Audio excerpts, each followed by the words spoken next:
मुळात मुलांच्या क्रिएटिव्हिटीला, त्यांच्यामध्ये असलेल्या नाविन्यपूर्ण संकल्पनांना मूर्त रूप देण्याकरता मला माझ्या शाळेतील मुलांकरता ती मिळालेली संधी वाटते।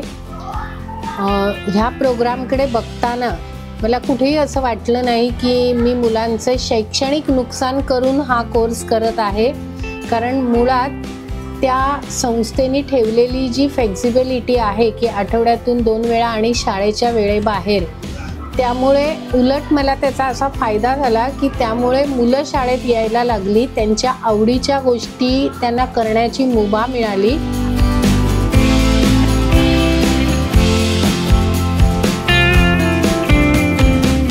छान छान मुलांनी फोटो काढले। सरांनी कौतुक पण केलं की पहिलीच वेळ आहे आणि मुलं खूप छान छान व्हिडिओ काढतात आणि मुलांना त्याच्यामध्ये खूप आवड झाली। तर रोज आले की ते फक्त सरांची वाट बघतात की आम्हाला कधी मिळतंय की दोन्ही प्रोग्रामला जाण्यासाठी, कारण हा प्रोग्राम खूप छान आहे। ह्याच्यामुळे मुलांचं फोटोग्राफी, व्हिडिओ, त्यानंतर नॅचरलमध्ये सगळ्यामध्ये वेगवेगळे फुलं आहेत, पक्षी आहेत, प्राणी आहेत, त्या वेगवेगळी झाडं आहेत, त्याचे व्हिडिओ हे मुलं घेतात आणि त्यांच्यामध्ये त्यांना खूप असा आनंद मिळतो।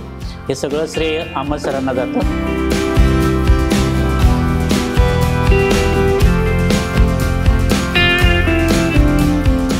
21व्या सेंचुरीमधली जे स्किल्स आहेत ते मुलांना अवगत झाले पाहिजेत। आज आपण बघतो की अभ्यासक्रमामध्ये सुद्धा 4C सांगायला आनंद वाटतो की ह्या गोष्टी आम्ही या मीडिया अँड आर्ट या उपक्रमातून मुलांच्या क्रिएटिव्हिटीला, मुलांच्या कोलॅबरेशनला वाव दिल्यासारखंच म्हणावं लागेल।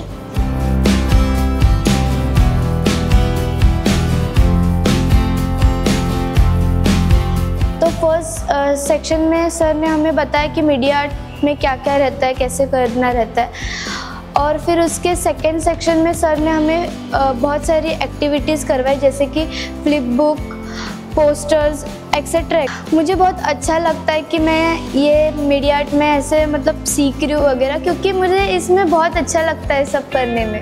और पहले मुझे ऐसा सब कुछ आता नहीं था, बट अभी मेरे को आता है और मैं बहुत ये हूँ कि मैं ये सब कर सकती हूँ। मैं खुद के ऊपर प्राउड फील करती हूँ कि मैं ये सब कर सकती हूँ।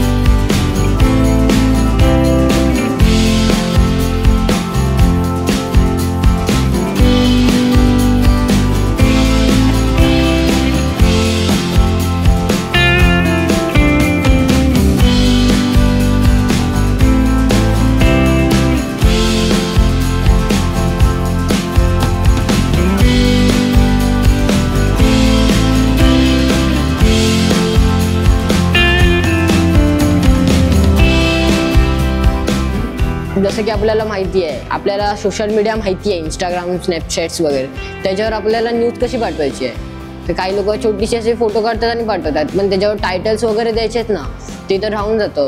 तर आपल्याला टायटल्स द्यायचे, ते शॉर्ट फिल्म बनवू शकतो आपण, त्याच्याने आपल्याला पाठवायचं आहे। एक व्हिडिओ रेकॉर्ड करायची एकदम चांगल्या अँगलने आणि तिच्यावर थोडंसं छोटं टायटल द्यायचं आहे, खालती हेडलाईन्स द्यायचे आहेत, ते करून पाठवायचं आणि त्याच्यानंतर मग समजलं की हां आता ठीक आहे, चांगलं वाटतं ते।